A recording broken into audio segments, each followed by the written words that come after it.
আসসালামু আলাইকুম এভরিওয়ান। আজকে আমরা চলে আসলাম হাতিঝিল। হাতিঝিল ঢাকা শহরের কেন্দ্রস্থলে অবস্থিত একটি অন্যতম সুন্দর জনপ্রিয় বিনোদন স্থল।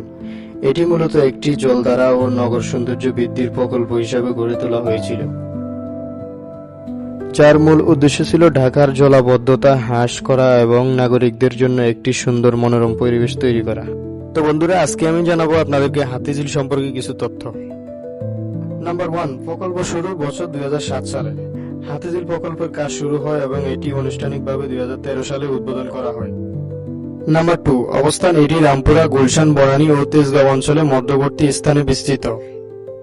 নাম্বার 3, এই জায়গাটির আয়তন প্রায় 327 একর জমির উপর গড়ে উঠেছে এই প্রকল্পটি। নাম্বার 4, বৈশিষ্ট্য। লেকের চারপাশে মনোরম ওয়াকওয়ে ও বাইক লেন আছে। নানা লেক, সেতু ও পানির উপর নির্মিত উড়াল সড়ক এই প্রকল্পকে করেছে অনন্য। রাতের আলোর ঝলমলে হাতিঝিল বিশেষ করে জনপ্রিয় হয়ে ওঠে।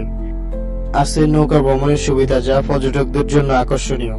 নাম্বার 5, সামাজিক ও সাংস্কৃতিক গুরুত্ব। এটি শুধু বিনোদনের স্থান নয়, বরং শহরের নাগরিক জীবনের অংশ হয়ে উঠেছে। এখানে পরিবার, বন্ধু-বান্ধব বা একান্ত সময় কাটানোর জন্য বহু মানুষ প্রতিদিন আসেন।